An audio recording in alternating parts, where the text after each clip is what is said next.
যারা ছিল নির্যাতিত নিপীড়িত আজ তারাই হয়ে উঠেছে নির্যাতনকারী। স্বৈরাচারের সন্ত্রাসী বাহিনীতে পরিণত হওয়া ছাত্রলীগের মতোই আচরণ শুরু করেছে ছাত্রদল, এমনটাই অভিযোগ করেছে ইসলামী ছাত্র শিবির।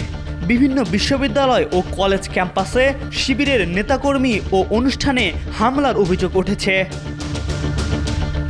৫ আগস্ট হাসিনা সরকারের পতনের পর দেশের বিভিন্ন শিক্ষা প্রতিষ্ঠানে ছাত্রদলের আচরণ নিয়ে নতুন করে উদ্বেগ দেখা দিয়েছে। সহনশীল ও গণতান্ত্রিক বলেই যারা দীর্ঘদিন নিজেদের পরিচয় দিয়ে আসছিল, সেই ছাত্রদলের একাংশ আজ যেন ছাত্রলীগেরই পুরনো ছায়া হয়ে উঠেছে। চাঁদাবাজি, হল দখল, গাঁজাসহ আটক, ইফটিচিং এমন কোনো অভিযোগ নেই যেখানে ছাত্রদলের নাম আসছে না। সচেতন মহলে প্রশ্ন উঠেছে, ছাত্রদল কি এখন ছাত্রলীগের সহিংস রাজনীতির পথেই হাঁটছে? সম্প্রতি জাতীয় বিশ্ববিদ্যালয়ে ভর্তি পরীক্ষাকে কেন্দ্র করে চট্টগ্রাম সরকারি কলেজে সংঘটিত ঘটনায় এই প্রশ্ন আরও জোরালো হয়েছে।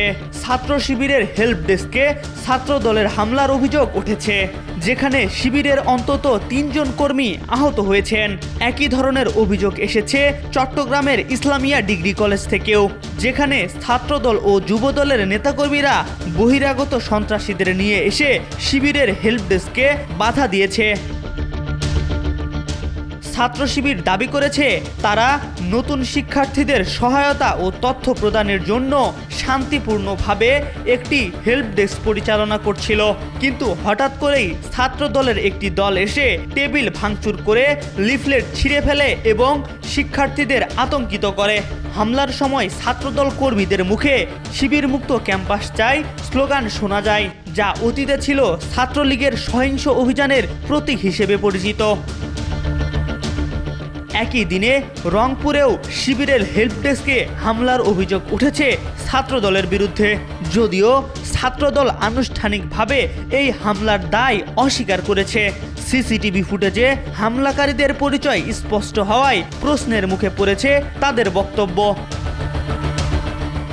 ছাত্রদলের এক নেতা নাম প্রকাশ না করার শর্তে বলেন, শিবির ধর্মীয় উস্কানি দিচ্ছিল, তাই সাধারণ শিক্ষার্থীরা ক্ষোভ প্রকাশ করেছে।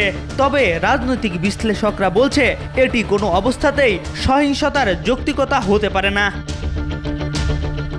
বিশ্লেষকদের মতে মতাদর্শগত ভিন্নতা গণতান্ত্রিক রাজনীতির অংশ, তবে সহিংসতা ও দমন নীতি গ্রহণ করলে যে কোনো সংগঠন তার নৈতিক অবস্থান হারিয়ে ফেলে। ছাত্রদলের মতো একটি ঐতিহ্যবাহী সংগঠন এই ধরনের পদক্ষেপ রাজনীতিতে আত্মঘাতী প্রমাণিত হতে পারে। শিবির ইতিমধ্যে বিশ্ববিদ্যালয় প্রশাসনের কাছে লিখিত অভিযোগ দেওয়ার প্রস্তুতি নিচ্ছে এবং হামলাকারীদের বিচার দাবি করছে। MR আকাশ, আজকাল।